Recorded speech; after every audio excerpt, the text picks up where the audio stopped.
Pada tanggal 14 Agustus 1945, para kaum muda mengadakan rapat di Jakarta. Dalam rapat ini, Sultan Syahrir mengumumkan bahwa dia mendapat informasi tentang menyerahnya Jepang pada Sekutu.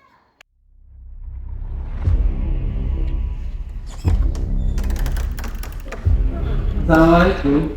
Waalaikumsalam. Saudara sekalian, saya hari ini mendapat berita yang bagus bahwa Jepang telah jatuh di tangan Sekutu. Dan terjadi kekosongan di Jakarta. Sungguh kabar gembira yang Anda sampaikan tadi.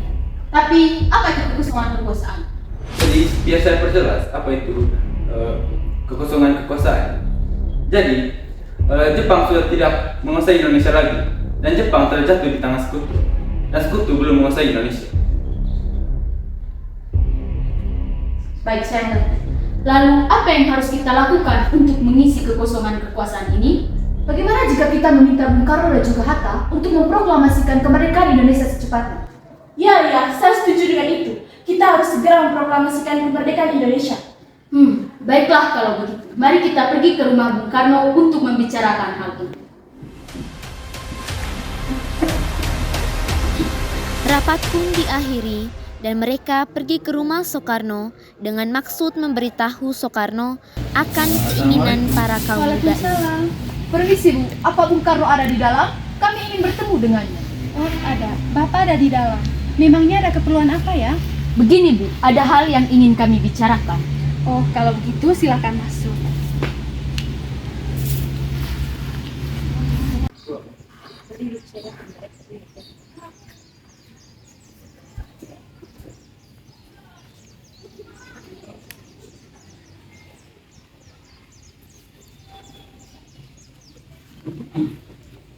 Saya dengar dari istri saya ada yang ingin dibicarakan. Berita apa itu? Begini, kami telah mendengar kabar bahwa Jepang telah menyerah pada Sekutu. Otomatis terjadi kekosongan kekuasaan di Indonesia. Benarkah? Ya, itu benar. Dan maksud kedatangan kami ke sini untuk meminta agar segera dilaksanakannya proklamasi kemerdekaan Indonesia. Secepatnya. Nanti akan saya usahakan setelah dirundingkan dengan anggota PPKI lain. Tidak bisa, karena ini waktu yang tepat untuk memproklamasikan kemerdekaan Indonesia. Apa kalian tidak memikirkan bahaya yang akan kita dapat jika kita dengan nekat memproklamasikan kemerdekaan? Bagaimana jika Jepang mengetahui rencana kita? Justru itu, Jepang bukan berkuasa di Indonesia lagi. Jadi, untuk apa kita menyia-nyiakan kesempatan ini? PPKI adalah satu-satunya cara untuk memproklamasikan kemerdekaan. Tapi kami tidak ingin dimerdekakan oleh Jepang. Assalamualaikum. Waalaikumsalam. Wah, ada apa ini? Kami ingin proklamasi Indonesia cepat dilaksanakan, tetapi kami tidak ingin dimerdekakan oleh Jepang. Apa tidak sebaiknya kita membicarakan hal ini secara matang-matang dahulu? Sudah tidak ada waktu lagi. Ini saat yang tepat untuk memerdekakan Indonesia. Ya sudah, kami akan membicarakan hal ini. Besok kalian silakan datang kembali. Baiklah kalau begitu, kami permisi dulu. Maaf telah mengganggu. Baiklah, kalau begitu.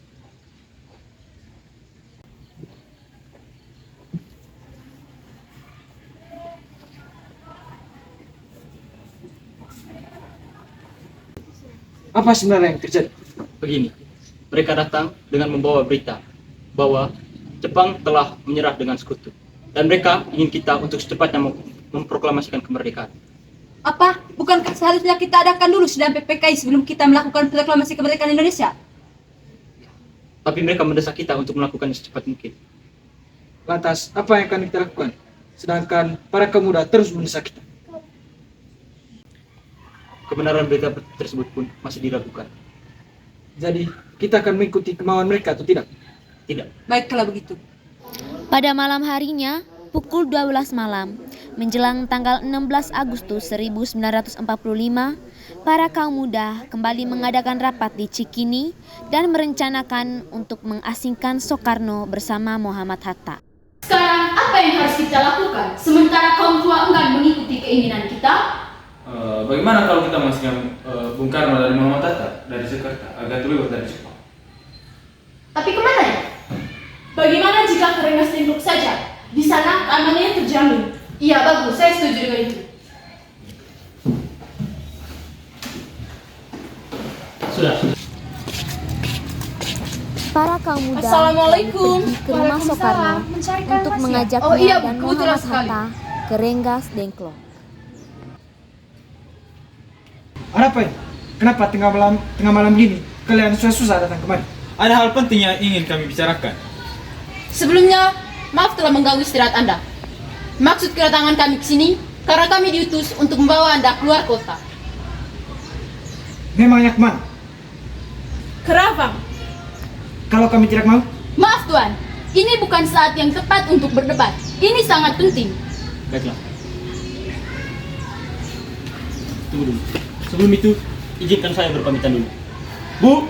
Bu, Ya Mas, saya ingin pergi keluar kota. bolehkah saya ikut?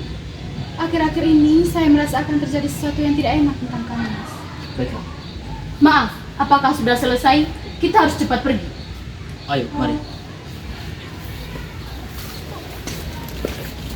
Mereka pun pergi ke Rengas Dengklok. Mereka tiba di sebuah rumah. Di sana, Bung Karno dan Muhammad Hatta terus didesak dengan cara kasar. Mereka didesak oleh kaum muda untuk Bung segera Karno, tunggu apa lagi? Ini kemerdekaan waktu yang tepat Indonesia. untuk memproklamasikan kemerdekaan Indonesia. Maaf, saya tidak bisa. Tidak bisa bagaimana? Mau menunggu sampai kapan untuk kita merdeka? Hei, kalian ini apa-apaan? Tidak ada cara yang lebih halus. Dengar, kami hanya ingin Indonesia cepat merdeka. Ya, saya tahu itu. Tapi jalannya tidak seperti ini. Bisa kan kalian berunding kembali secara baik-baik dengan kepala dingin? Percayalah, jika emosi yang kalian andalkan, semuanya tidak akan berhasil. membujuk para kaum muda untuk menyelesaikannya secara baik-baik. Di sisi lain, Ahmad Soebarjo yang telah mengetahui keadaan dan keberadaan Soekarno. Hei kalian, sudahlah, lepaskan saja mereka. Tidak baik kita menahan tokoh nasionalis seperti ini. Bersama Bagaimana jika kita menjadikan baik-baik? Baiklah, jadi bagaimana Bu? Baiklah, saya akan segera memproklamasikan kemerdekaan Indonesia. Ya baguslah, tapi di mana kita akan menulis teks proklamasi itu? Bagaimana jika kita terima Laksamana Meda di Jakarta? Dia teman baik saya, orang Jepang yang mendukung kemerdekaan Indonesia. Ya, saya dengar juga dia perwira tinggi militer. Keamanannya terjamin, tempatnya strategis. Baiklah, mari kita ke sana. Mereka semua lalu kembali ke Jakarta dan pergi ke rumah Laksamana Maeda. Permisi. Oh, bapak-bapak, kenapa ke sini? Ada masalah? Maaf, mungkin kedatangan kami mengganggu waktu istirahat Tuan. Jadi kami datang bermaksud untuk menanyakan, apakah kabar Jepang menyerah pada bangsa sekutu itu benar? Tuan, para kaum muda terus mendesak kami untuk melaksanakan kemerdekaan Indonesia. Bagaimana menurut Tuan? Oh ya, benar. Ini memang waktu yang cepat untuk memproklamasikan kemerdekaan Indonesia. Jadi begini, jika diperbolehkan, kami ingin meminjam rumah Tuan. Oh ya, boleh. Kenapa? Rencananya kami akan membuat naskah proklamasi. Oh ya, silakan. Rasanya- Kita buat naskah proklamasi di meja makan. Rasanya akan terlalu banyak orang yang merancang naskah proklamasi Indonesia. Sepertinya Ahmad Soebarjo, Bung Karno, dan Bung Hatta sudah cukup hanya untuk sekedar memproklamasikan kemerdekaan. Ya, sepertinya kami bisa menunggu di sini. Insinyur Soekarno, Muhammad Hatta, dan Ahmad Soebarjo pun pergi ke ruang makan untuk menulis naskah proklamasi. Sedangkan yang lainnya menunggu mereka selesai. Akhirnya naskah proklamasi sekarang naskah selesai proklamasi dibuat. telah selesai kami rancang. Tapi di mana kita akan membacakan naskah proklamasi? Lapangan Ikada. Tidak bisa. Tidak bisa. Di sana keamanan kita tidak akan terjamin. Maaf, boleh saya mengusulkan, bagaimana kalau di rumah saya saja? Bagus. Ya, saya juga setuju. Akhirnya proklamasi pun sepakat untuk dibacakan di rumah Insinyur Soekarno. Pada tanggal 17 Agustus 1945 dini hari, semuanya bersiap-siap.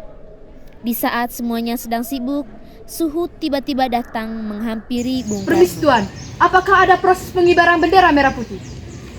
Itu harus. Karena itu merupakan lambang negara kita. Tapi benderanya tidak ada. Bu! Bu! Ada apa Pak? Mengapa tiba-tiba memanggilku? Tolong ambilkan satu kain putih dan kain merah, lalu jahit disatukan untuk menjadikan bendera kita. Apa? Sekarang? Ya, Baiklah, akan aku usahakan. Fatmawati pun menjahitkan bendera merah putih dan mereka pun mempersiapkan pengibaran bendera pula.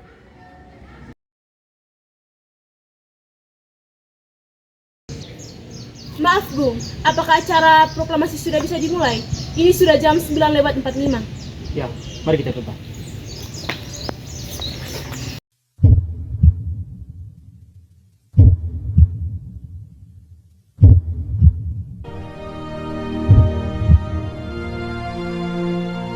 Proklamasi. Kami, bangsa Indonesia, dengan ini menyatakan kemerdekaan Indonesia. Hal-hal yang mengenai pemindahan kekuasaan dan lain-lain diselenggarakan dengan cara saksama dan dalam tempo yang sesingkat-singkatnya. Jakarta, 17 Agustus 1945, atas nama bangsa Indonesia, Soekarno Hatta. Indonesia tanah airku, tanah tumpah darahku. Di sanalah aku berdiri, jadi pandu hidupku. Indonesia kebangsaanku, bangsa dan tanah airku. Marilah kita berseru, Indonesia bersatu. Hiduplah tanahku, hiduplah negeriku, bangsaku, rakyatku semuanya. Bangunlah jiwanya, bangunlah badannya untuk Indonesia Raya. Indonesia Raya, merdeka, merdeka, tanahku negeriku yang ku cinta. Indonesia